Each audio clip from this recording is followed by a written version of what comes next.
Ministerial statement. Prime Minister.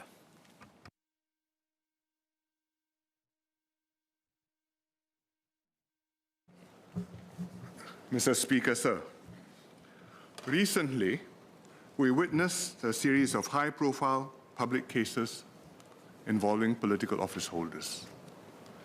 Members have asked several questions regarding these cases. Let me give the House an account of how these issues have been dealt with and why. After that, Minister Chan Chun Sing will address the more detailed questions in his statement.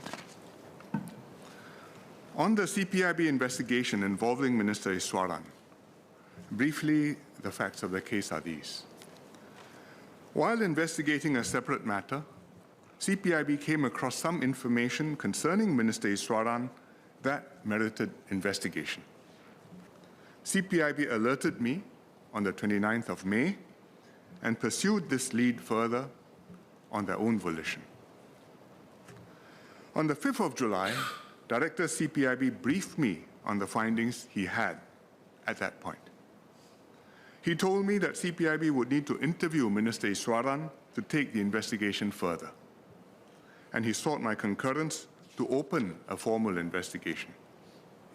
I gave my concurrence the next day, the 6th of July. On the 11th of July, Minister Iswaran was brought in by CPIB and subsequently released on bail. I instructed him to take leave of absence until the investigations were completed. Subsequently, I interdicted Minister Iswaran from duty with a reduced pay of $8,500 per month until further notice. Such incidents involving ministers are rare, and there's no rule or precedent on how to effect an interdiction on a political office holder. Hence, I use the current civil service practice as a reference point. The specific details in Minister Iswaran's case follow generally how the civil service would deal with a senior officer in a similar situation. But this was my decision as Prime Minister because the political context for a minister and a civil servant being investigated and interdicted are different.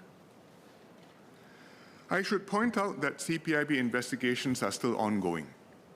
I'm unable to provide more details on the case so as not to prejudice the investigations in any way. I ask members of this House and the public to refrain from speculation and conjecture. We must allow CPIB to do its work to investigate the matter fully, thoroughly, and independently. When the investigation is completed, CPIB will submit its findings to the Attorney General's chambers, which will decide what to do with them. Whichever way the facts come out, the case will be taken to its logical conclusion. That has always been our way. Next, on the resignations of former Speaker Tan Chuan Jin and former MP Cheng Li Hui. Let me recap some basic facts that are mostly already public. I first learned of their relationship sometime after the 2020 general election, in fact in November 2020. They were both spoken to and counseled separately. They both said they would stop the affair, but as it turned out, they did not. Most recently, in February 2023, I spoke to them again, separately. Mr. Tan admitted that what he did was wrong. He offered to resign. I accepted. But I told him that before he actually resigned, I had first to make sure residents in Kembangan Chai Chee, his ward, and Marine Parade, his GRC, were taken care of. Meanwhile, his relationship with Ms. Cheng had to stop. A few weeks ago, I came across information that strongly suggested that the affair had continued. I decided that Mr. Tan had to go forthwith. Ms. Cheng had to resign too, because she had not broken off the affair even after being told to stop.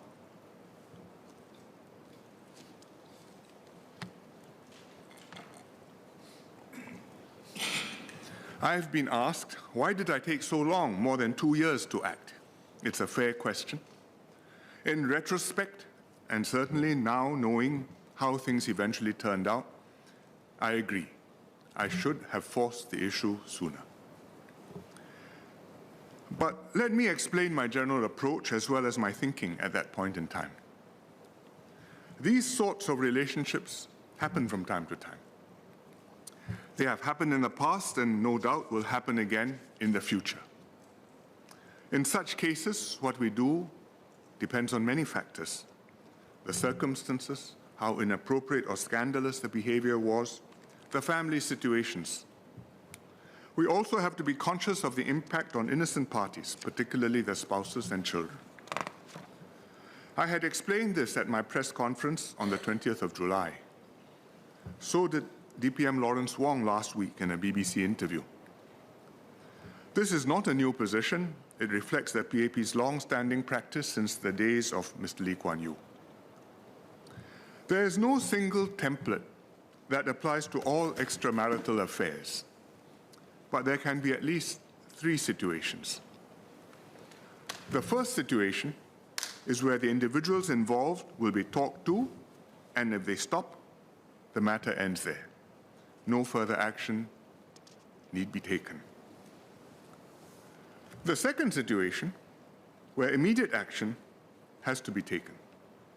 For example, when one party has supervisory power over the other party, and we have in the past taken immediate action in a few cases.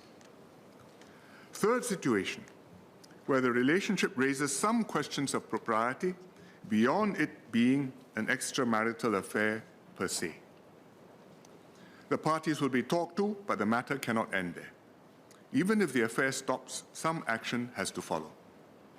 But what that action is and when it is taken depends on the nature of the facts and the boundaries that have been transgressed. The present situation falls into this third category. It's wrong. Mr. Tan and Ms. Cheng had to stop their affair. I told them to stop. In deciding what more should be done, consider this. Would we object to the Speaker, to having the Speaker being married to an MP? Would we object to having a Speaker being married to an MP? I think the answer is no. That would be perfectly all right. There's no direct reporting line between the Speaker and an MP. Thus, an open, legitimate relationship between the Speaker and an MP is not in itself objectionable. Hence, this situation of the Speaker having an affair with an MP does not fall into the category where immediate action has to be taken. However, the Speaker has some official capacity vis-à-vis MPs. An extramarital affair between him and an MP is therefore problematic. It puts other MPs and staff in an awkward position, and it is just not proper. After I spoke to Mr. Tan in November 2020, he told me that the relationship would end. I took it to be so. I therefore felt there was some leeway to take some time to decide what further steps to take. In this context, the possible actions that could have followed were, on the basis that the extramarital affair had stopped, I would have asked Mr. Tan to step down as Speaker sometime before the end of the term, but in a way which would reduce the public embarrassment to him and his family. As to whether one or both should also resign as MPs, I hadn't decided at the time, but quite likely both would have had to leave at some point. But by giving the matter some time, I had hoped to give them a softer exit and save them and their families the pain and embarrassment that they are suffering now. I place much weight on protecting their families, perhaps too much. Regrettably, in the end, Mr. Tan and Ms. Cheng did not stop the affair and both had to go. On reflection, as I said, I should have forced the issue earlier, certainly before midterm. Let me add a personal plea at this point. While there's no doubt the two persons behaved improperly, there are also innocent family members involved. Likewise, for the case involving a former member across the aisle in the Workers' Party, all their families are suffering. I hope that MPs and the public can empathize and have compassion for the families and give them the privacy and space they need to heal.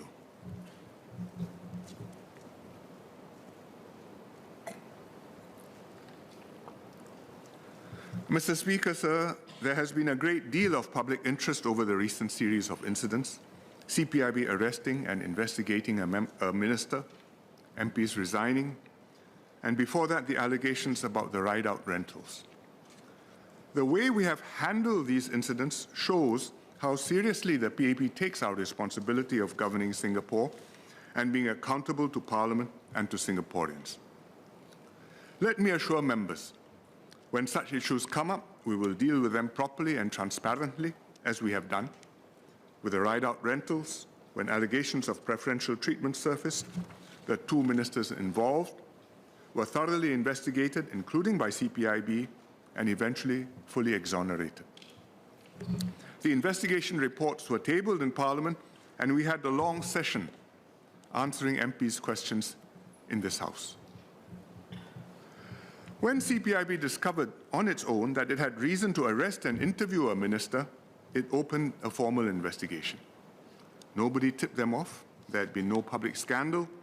CPIB came across something that needed investigating and proceeded to do their job.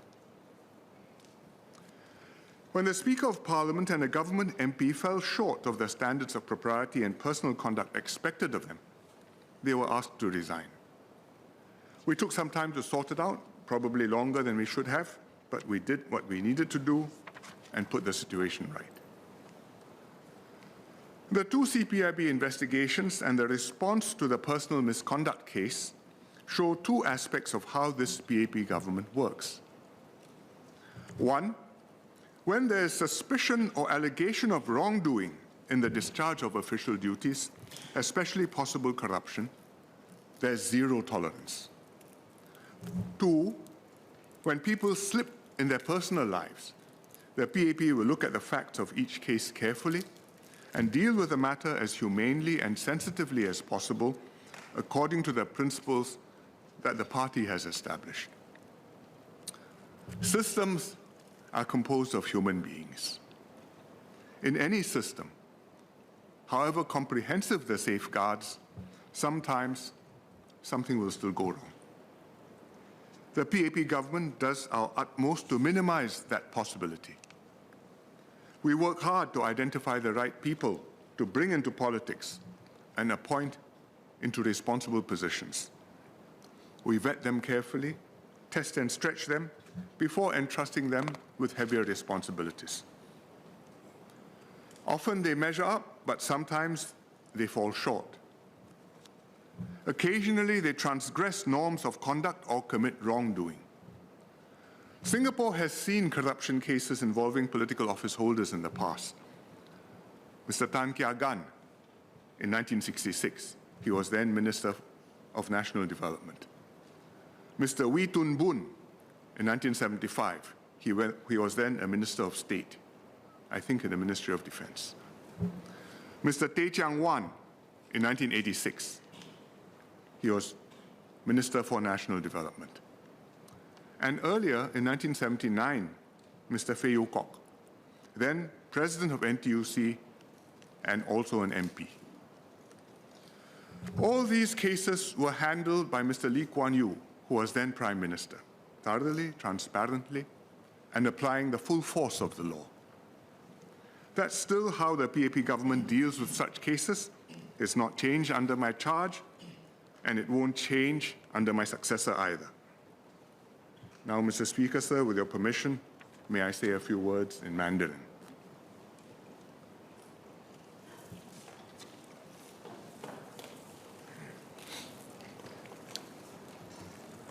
议长先生，人民行动党一直以来致力于维持清廉政治。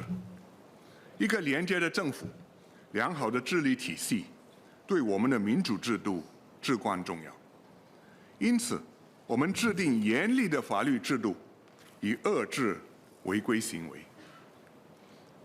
在价值观或是个人操守方面，部长和议员的个人行为也必须符合社会规范，在新加坡，很少发生政治领袖贪污的事件，但不是完全没有，曾经发生过。因为最好的制度也会防不胜防。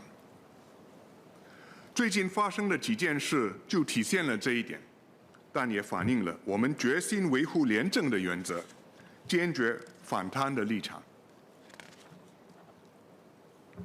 我们确信，要继续维持廉洁的政治体系，要让人民继续信任人民行动党政府，我们必须不隐瞒事实，公开处理问题。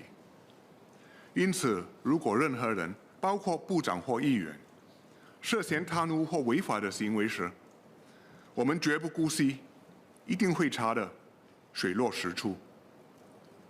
如果调查结果证实当事人并没有不妥当的行为，也没有任何利益冲突，事情就会了结，还他一个清白。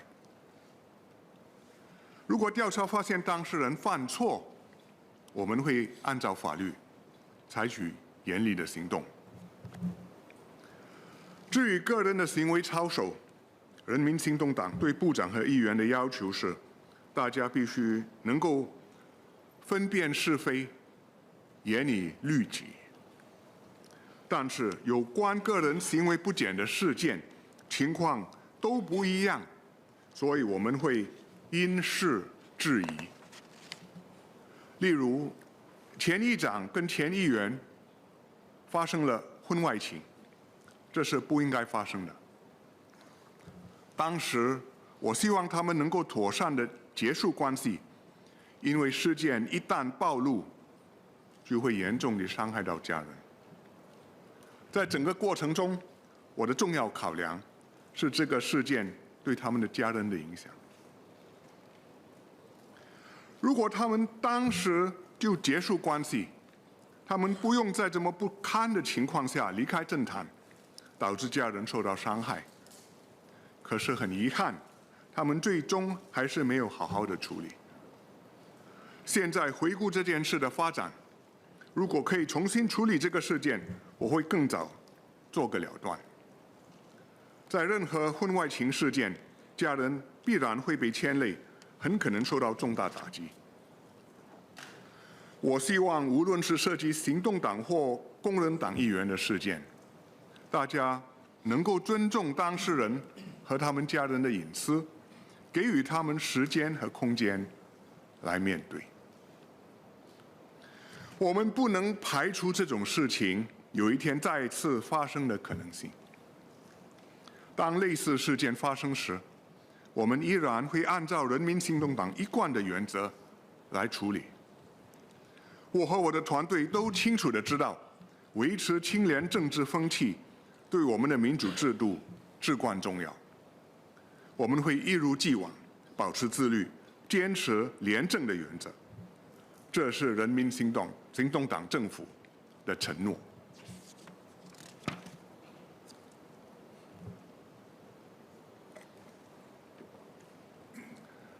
Mr. Speaker, sir, let me assure Singaporeans that we will protect the integrity of our system of government.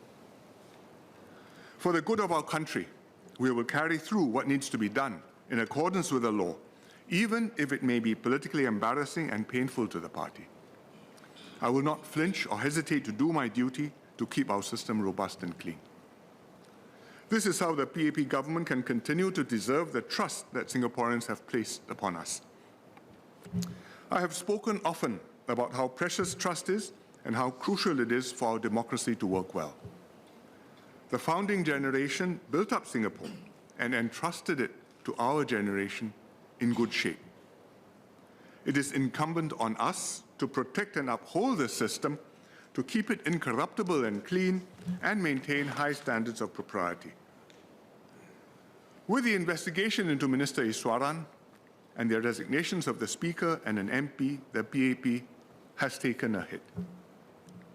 But we will show Singaporeans that we will uphold standards and do the right thing, so that trust is maintained and the Singapore system continues to work well. This is my approach, and I'm confident it will be my successor's approach too. And this is how we will keep Singapore safe, strong, and prosperous for many years to come. Thank you, Mr. Speaker.